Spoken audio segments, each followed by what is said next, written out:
Hi, it's Kirby and Dana from KJF-TravelAdventures. We're on day 4 of our Wyoming National Park road trip. Today's our transition day from our Grand Teton hotel to our Yellowstone hotel. And since we didn't really have a plan, we're sort of just driving through the parks and stopping at things that we aren't going to do on our Yellowstone day. Let's check it out.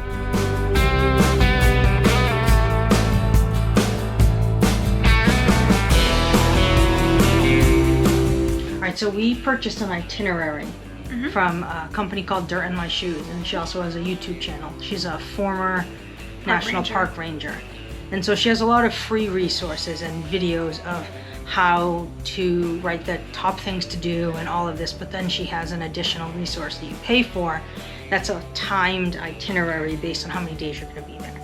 So 1, 2, 3 days. So we purchased this for Yellowstone just because it's like such a busy park and such a big park. Right, and so we picked the 3-day, we sort of went by the 3-day itinerary because that's what our days in the park were. So on this drive up, we sort of filled in places that we weren't going to hit on our itinerary.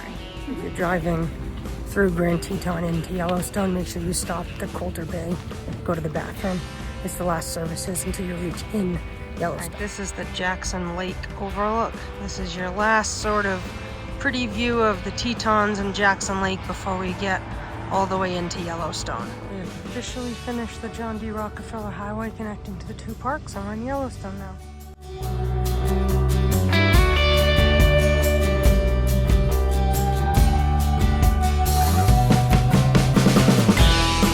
Still coming up by the south entrance.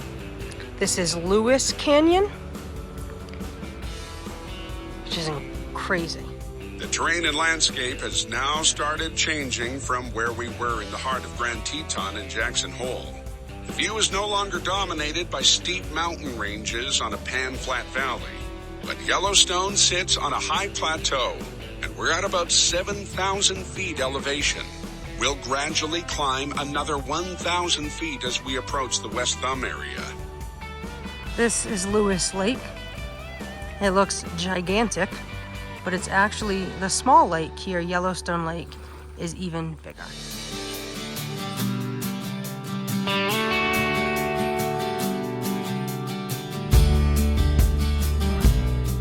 We're at the Grant Village Visitor Center, and this is out the back of it. How ridiculous is this?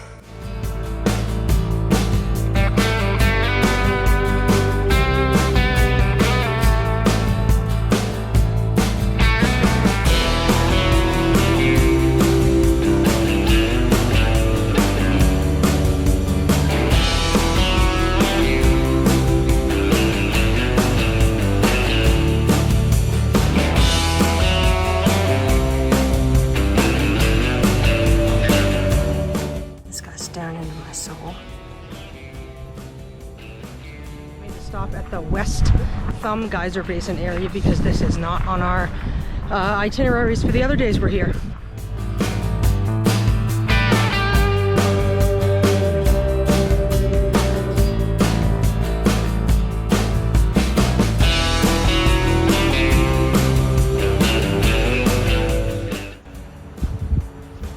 Grabbing a snacky snack.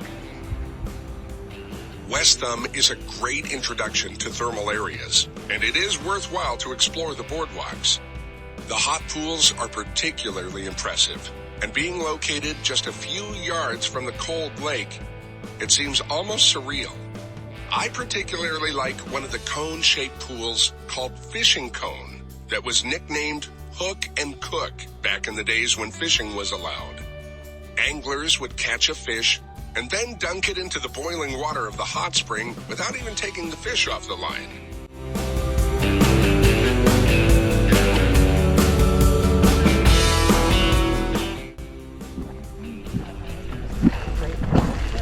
I provide that.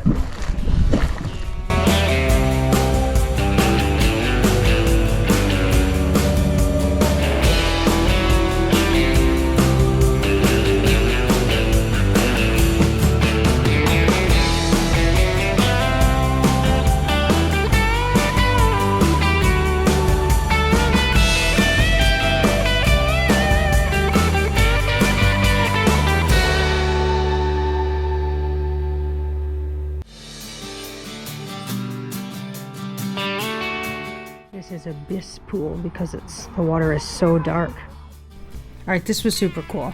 Yeah. So the Continental Divide is where on one side the water flows into the Atlantic Ocean and on the other side it flows into the Pacific Ocean. Correct. And this river is on the Continental Divide. So it flows out from both ends. Yeah. Which is super unusual. It was pretty cool. It was cool.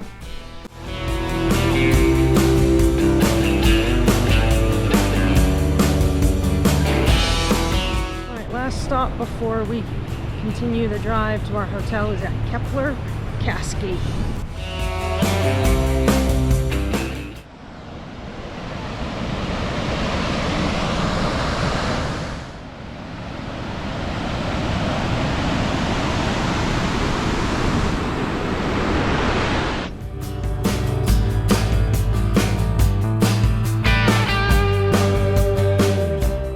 Stopped in West Yellowstone for some lunch. We're going to the Yellowstone Beer Company. All right, so the food at Yellowstone Beer Company was pretty good. It was pretty good.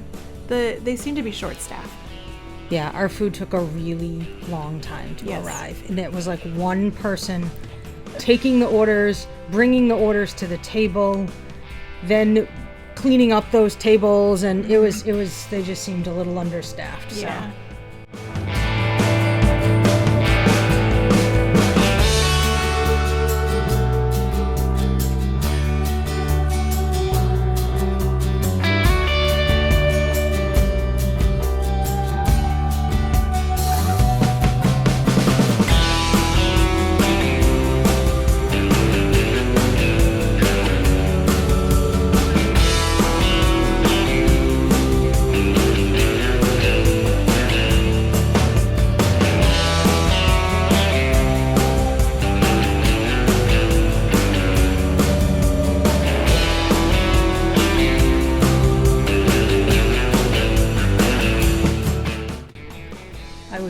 Every time we come to Yellowstone. This was so good. This was really good. It was clearly all Theodore Roosevelt themed, and all of the burger names were themed. Yeah. It was fun, and the food was good. Yeah. And then I had a huckleberry beer, which was delicious. Nom nom nom.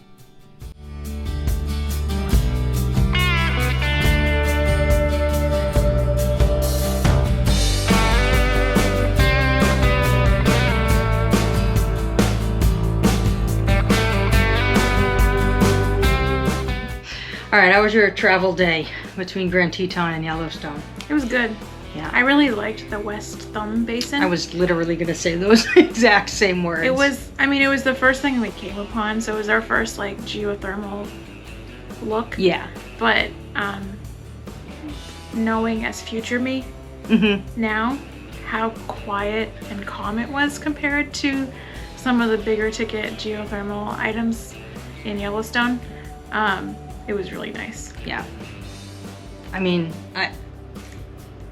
it was definitely my sort of favorite. I think, again, because it was so quiet. Like, I could really enjoy it. Like, I liked the other parts of Yellowstone, but I feel like if I'm in a national park, I should be in nature and quiet. And so I found myself really enjoying the nature and quiet pieces. So I would definitely, if that's what you're looking for in Yellowstone, I think West Thumb Geyser Basin area is a great place to see those features and also have less crowds and a little bit more quiet and nature national park feel.